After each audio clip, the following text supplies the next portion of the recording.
Global skill development mission में आपका स्वागत है। अभी तक हमने जो भी एग्जांपल्स किए हैं एलिमेंट सिलेक्टर के साथ और ग्रुपिंग सिलेक्टर के साथ, इनको हम पहले भी कई बार एग्जांपल्स में स्टाइल टैग के साथ प्रयोग कर चुके हैं, परंतु अब सबसे इंपॉर्टेंट सीएसएस के आईडी सिलेक्टर और क्लास सिलेक्टर की जानकारी लेते हैं। ये दोनों सिलेक्टर इंपॉर्टेंट है क्योंकि इसके द्वारा हम आसानी से अपनी कोडिंग को कर सकते हैं। इसमें आईडी सिलेक्टर और क्लास सिलेक्टर की जानकारी के लिए हम इस सेशंस में जानकारी लेंगे। सबसे पहले बात करते हैं हम आईडी सिलेक्टर की। अभी तक हमने जो भी सिलेक्शन किया है उसमें हम टैग का प्रयोग करते थे, परंतु अब टैग का प्रयोग ना करके हम किसी स्टाइल को एक नाम दे देते हैं और उसके आगे हम हैश सिंबल का प्रयोग करते हैं, तो ये एक तरह से आईडी सिलेक्टर हो जाता है। अर्थात हमने यहाँ स्टाइल ऑफ प्रॉपर्टीज के ग्रुप को, जो कि ये पहला ब्लॉक है, इसको PARG नाम दिया है और उसको हैश सिंबल के साथ आईडी क्रिएट कर लिया है। इसी तरह से हमने दूसरी तरफ कुछ स्टाइल ऑफ प्रॉपर्टीज को इकट्ठा किया है। इस ब्लॉक को हमने जो नाम दिया है वो हैश हेडर है। तो आप हैश का सिंबल लगाकर एक आईडी जनरेट कर लेते हैं। ये आईडी कुछ भी आप नाम रख सकते हैं जो आप आसानी से याद रख पाएं और उसको प्रयोग कर पाएं। अब यहाँ पे हमारे पास दो आईडी जनरेटेड हैं, एक तो P के लिए जो पैराग्राफ के लिए यूज करेंगे और एक हेडर के लिए जो कि हेडर के नाम से अवेलेबल है। इसको इंप्लीमेंट कैसे किया जाएगा? इसको इंप्लीमेंट करने के लिए हमें केवल इस आईडी को उस पर्टिकुलर टैग से रिलेट करना है जहां पे ये फॉर्मेटिंग हमें चाहिए। अब मान लीजिए हमें पैराग्राफ का जो आईडी है किसी P टैग में प्रयोग करना है, तो हमें केवल उस P के ओपनिंग टैग में आईडी इक्विवेलेंट टू PARG ये लिखना है। ये लिखते ही हमारे पास ये पूरा का पूरा सेगमेंट वाला स्टाइलिंग इस पर्टिकुलर P टैग पे अप्लाई हो जाएगा। इसी तरह से हमने यदि इस हेडर आईडी का स्टाइल का प्रयोग करना है तो वहां पे आईडी इक्वल टू हेडर हो जाएगा।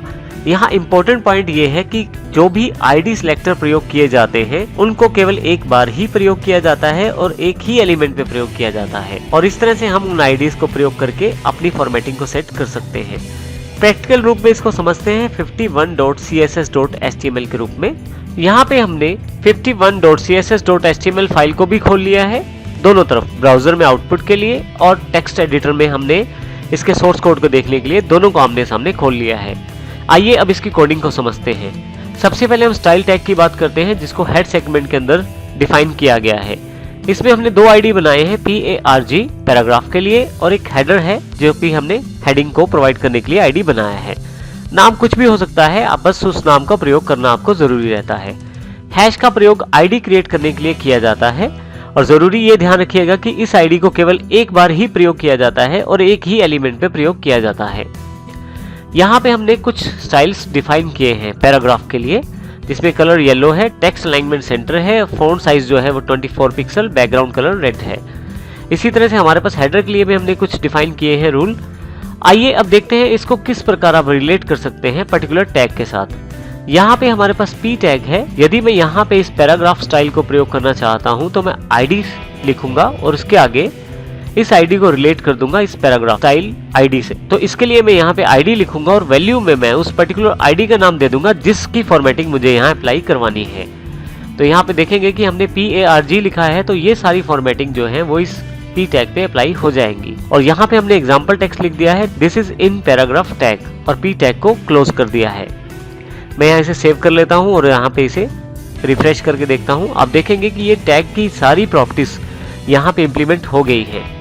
यदि मैं इसको चेंज करता हूँ, मान लीजिए इसे मैं ग्रीन कर देता हूँ, फिर से सेव करता हूँ और यहाँ पे मैं ब्राउजर को रिफ्रेश करता हूँ, तो आप देखेंगे ग्रीन कलर दिखाई दे रहा है। इस प्रकार आप अपनी इस आईडी को इस पर्टिकुलर एलिमेंट के साथ रिलेट कर पाए हैं। इसी तरह से हेडर को हमने इस आईडी के साथ रिलेट किया है।